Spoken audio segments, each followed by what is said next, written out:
And welcome back to America's Retirement Headquarters, home of the Retirement Guys Formula and America's Medicare Associates with Nolan Baker, Jeremy Baker, and Scott Kirshner. 419-794-3030 is the phone number. ARHQ.com is the website. Nothing can spoil your day more than when that irritating check engine light comes on in your car. It's usually because, well, there's a good chance it's going to have to cost something to get that remedy to fix it. In fact, CarMD.com says the average repair cost of a check engine light issue is nearly $400.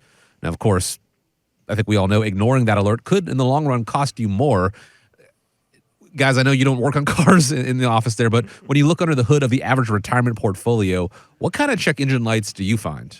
Well, I think when you look at it, it can be costly. When it said $400, I was thinking, wow, that seems kind of low. Yeah, right. It seems like every time I take mine in, it's at least $1,000. And having a couple of cars myself, I do like to get under the hood and take a look at what's under there. But, I think a big part of this is working with a financial professional. It's key to have like a co-pilot. So somebody sitting in that front seat with you that can say, hey, watch out, or be able to help answer some of those questions.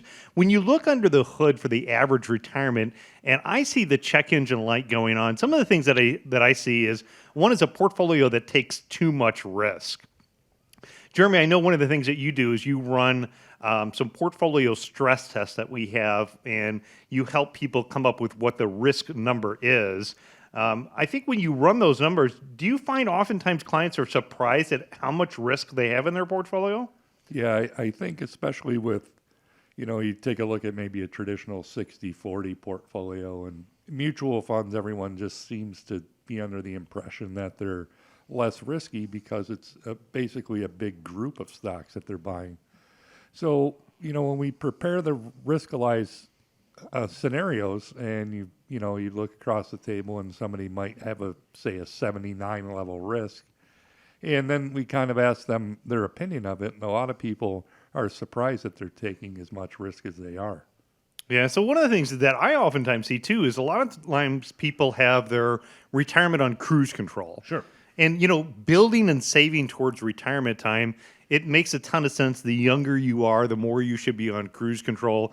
I think about my youngest son who's in our 401k here, and he, like many investors, experienced in his 401k a downturn. I'm like, buddy, you're so young, continue to put money on, keep it on cruise control, continue to purchase things, because those downturns in the early years or the younger years of your investment life don't have as big of an impact as you get later on in life. One of the things that I oftentimes have a conversation about when folks are transitioning or, within 5 years of retirement or moving into retirement or just got into retirement time is not just leaving your retirement savings on cruise control. So not leaving it as the 60-40 portfolio that you talked about. You need to be a little bit more adaptive to what the market conditions are.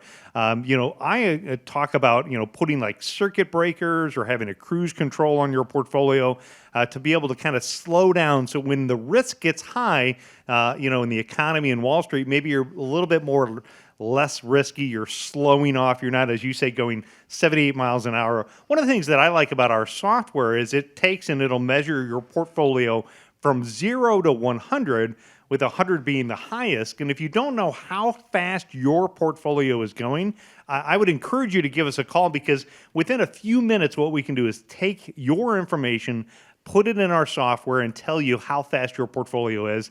And then if we take another 5 minutes, we can go through a series of questions to ask you like what type of investor you are. That'll help pinpoint what risk number you're comfortable with. And let's see if the two line up together. The second biggest thing that I see when I lift up the hood and I check under the retirement hood, if you will, is identifying hidden fees.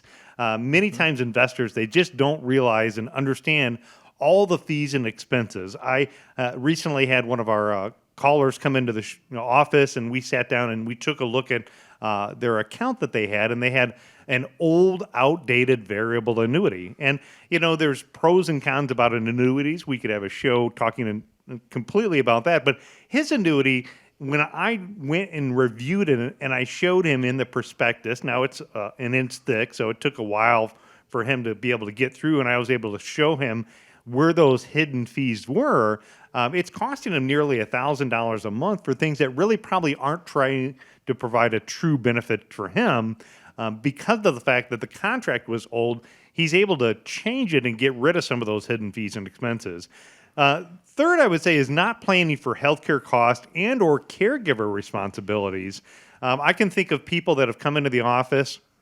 They looked at what some of the major healthcare expenses are. Maybe they were going to retire before the age 65, and they thought, you know what? I've not had a health issue so far. I'm 62. I can probably risk it till 65. I don't have to worry about getting health insurance until I get to Medicare age. But when you look at it, and when you look at like healthcare expenses, or you think about caregiver responsibilities, how can that be addressed, or what are the areas that you can solve that check engine light for people? Well, one thing I just want to say, I don't advise this for anybody, but I remember my dad.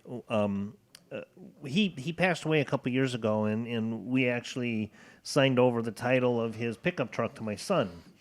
And my son comes up to me and says, "Dad, what is this tape right here?" Well, what my dad would do is put black tape over the check engine light, right? So my daughter calls me up here a few weeks back and says, "Dad, my check engine light came on. It's this brake-looking thing. Should I just put black tape over it?" I go, no, sis, don't be doing that, because that's actually important. But in any case, Nolan, you're absolutely right. Not planning for healthcare. I last week I had a couple of clients that actually.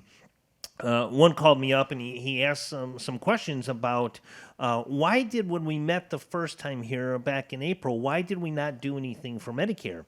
I says, well, one of the things, and I went through my notes and I said, one of the things we looked at is, yes, your wife is eligible for Medicare and it is cheaper than the employer plan, but her medications were $2,500 more signing up for Medicare. Well, that is a healthcare cost, dental insurance. If you don't have it, if you sign, you retire and you are on a health insurance plan that doesn't cover dental, you could be looking at anywhere from, $1,500 to $15,000 in major dental expenses, and these are all things that you don't prepare for without having the proper coverage. The other thing is, and last week we talked about caregiver.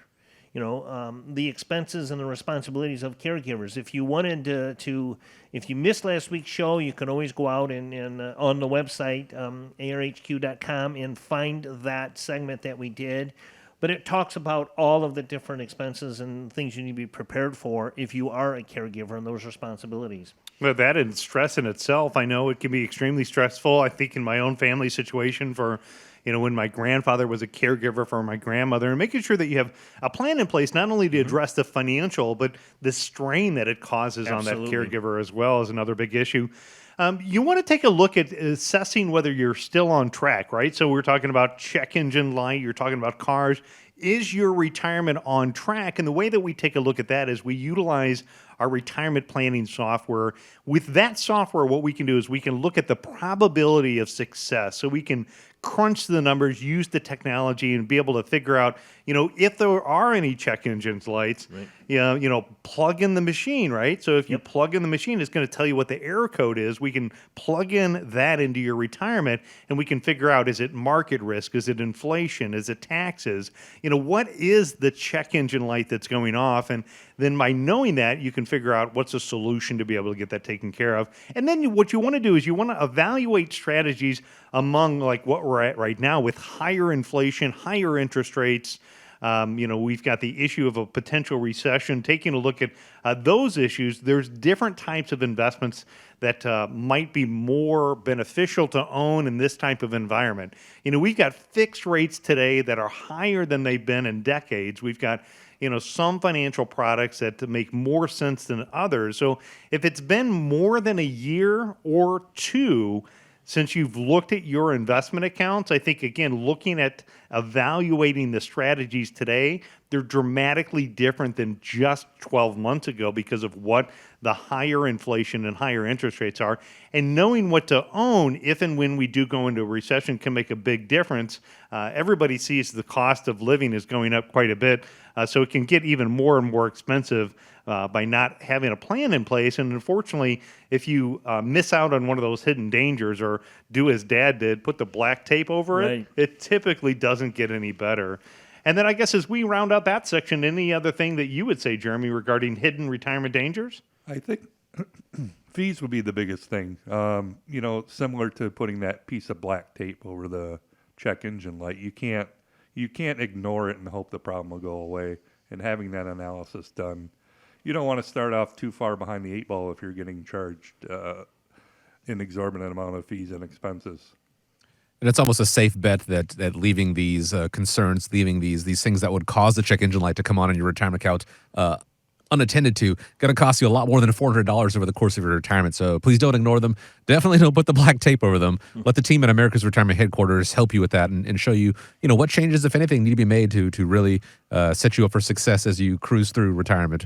419-794-3030 is how you get started. You can always go to the website as well, arhq.com.